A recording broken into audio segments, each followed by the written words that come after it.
one lunchtime, probably more than 25 years ago, I went into Waterstone's bookshop, and Damasio's book called The Feeling of What Happens fell off the shelves into my hand.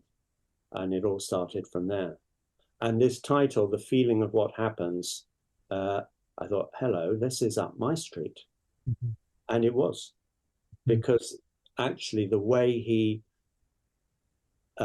describes what he calls the feeling of what happens from a neuroscience perspective, but also from an experience perspective, clearly he was writing from his own experience. He had to be, as well as his scientific research perspective. He was talking about felt sense.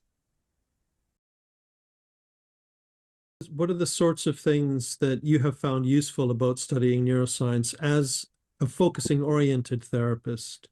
And what are kind of maybe common misconceptions that you come across?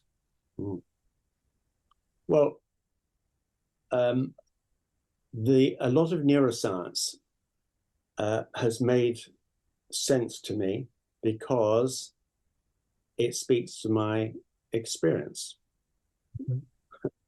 My focusing experience, my experience in therapy, and it starts to make sense of a lot of particularly the very weird stuff that happens in the therapy room.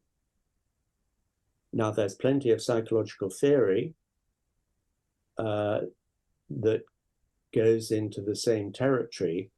For me, the neuroscience take on it is often a better explanation. There's a very good example of this, which is polyvagal theory, which everyone's heard about polyvagal theory these days, haven't they? It's Stephen Porsche.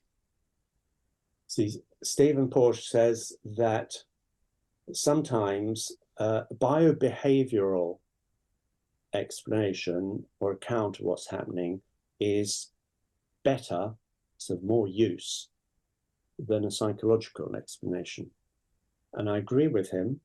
And this particularly applies to trauma and trauma material. And us therapists, we psychologize everything. Yeah. And if you look into the biology, the neurobiology, which is body as well as brain, happening, you get a better description. And so one reason that polyvagal theory has caught on is it speaks to people's experience. Just like Devon. In his writing, he speaks to people's personal experience. So although there's a lot of conceptual stuff, it makes sense internally.